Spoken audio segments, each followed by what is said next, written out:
সেনগুপ্ত বাড়িতে হাজির হয়ে দীপার অধিকার এবার দীপাকে বুঝিয়ে দিল লাবণ্য সেনগুপ্ত। হ্যাঁ বন্ধুরা, এমনটাই দেখতে পাবো আমরা অনুরাগের ছোঁয়া ধারাবাহিকের আগামী পর্বগুলোতে। প্রবীর দীপাকে লাবণ্যর কিছু জিনিস নিয়ে এসে বলে যে এটাতে তোমার অধিকার আছে, তাই তোমাকে আমি দিয়ে গেলাম, আজ থেকে এগুলো তোমার কাছেই থাকবে।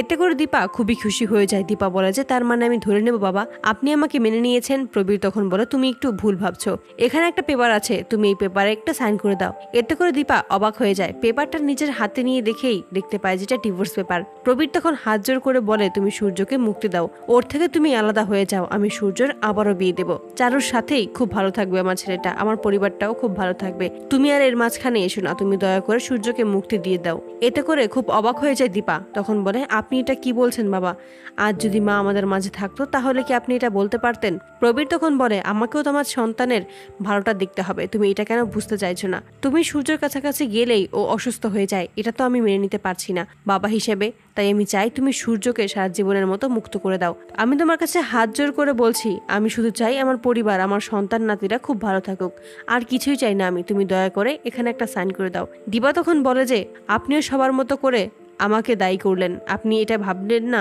যে সত্যিই আমার এখানে কোনো দোষ ছিল কিনা?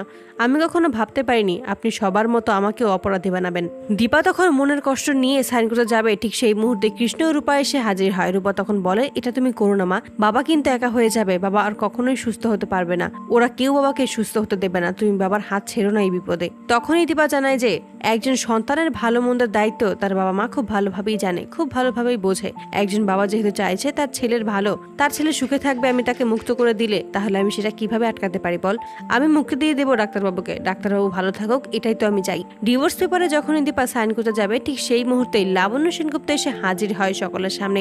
লাবণ্যকে দেখেই চমকে যায় প্রবীর। প্রবীর তখন বলে যে তুমি বেঁচে আছো লাবণ্য? লাবণ্য তখন তার কথার উত্তর না দিয়ে বলে তোমাকে কে অধিকার দিয়েছে আমার ঘরের লক্ষ্মীকে আমার ঘর থেকে তাড়িয়ে দেওয়ার, ওকে ওর অধিকার থেকে বঞ্চিত করার?